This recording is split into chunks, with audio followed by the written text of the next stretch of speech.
Mummy जी सोच रही हूँ कि गोलगप्पा का बिजनेस चालू कर दूं। गप्पा कहीं क्यों? गोलगप्पा का इसलिए मम्मी जी क्योंकि फूल गया तो गोलगप्पा, वरना तो पापड़ी तैयार है। सो जाओ, थोड़ा आराम मिलेगा। मम्मी जी मैं थकी कहाँ हूँ कि आराम कर लूं। तुमको नहीं बोल रहे हैं, मोबाइल छोड़ेगी ना, मोबाइल को आराम मिलेगा। मम्मी जी मैं आपके बेटे के झूठ से ना तंग आ चुकी हूँ। क्यों, क्या हो गया? सुबह से आसमान सर पे उठाए हुए हैं। मेरे 5,000 कहाँ गए, 5,000 कहाँ गए। मैं बाथरूम में 5 बार सुबह से गिन के आई हूँ, सिर्फ 4,000 है। चलो बहू, खाना बना दो। मम्मी जी मुझे खाना बनाना नहीं आता। शादी से पहले क्यों नहीं बताई? सरप्राइज मम्मी जी।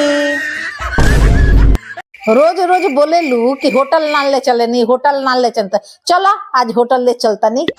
लेकिन खाना तो हम बना ले बनी मम्मी जी। खाना बना ले बड़ू तो ओसे का भाई। चलो आज मन हो गइल बा होटल चले के, चलो। ठीक भाई, वो काम करता नहीं मम्मी जी, टिफिन में खाना पैक कर लेता नहीं और चल के होटल में बैठ के खा ले जाए। अच्छा